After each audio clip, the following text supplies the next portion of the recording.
Hindi naman masama kung bigyan natin minsan ng reward ang ating sarili. Lalo na't mahirap maghanap buhay. Minsan wala tayong tulog at minsan ayaw na natin kumain kasi mas masarap matulog na lang. Ito yung reward ko sa sarili ko na seafoods. Mas simple, mas masarap, so maliit lang nilagay natin na ingredients. Para kasi makatipid din tayo, 'di ba? Pero hindi naman ito tinipid sa lasa. Kaysa kumain tayo sa labas, one time lang, dito na lang tayo, umaga hanggang hapunan pa ito.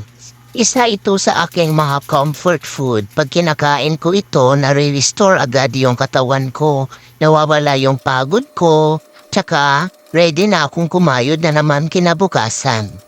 Kaya, huwag niyong tipirin yung sarili niyo minsan, i-treat niyo naman kasi deserve mo yan for a job well done.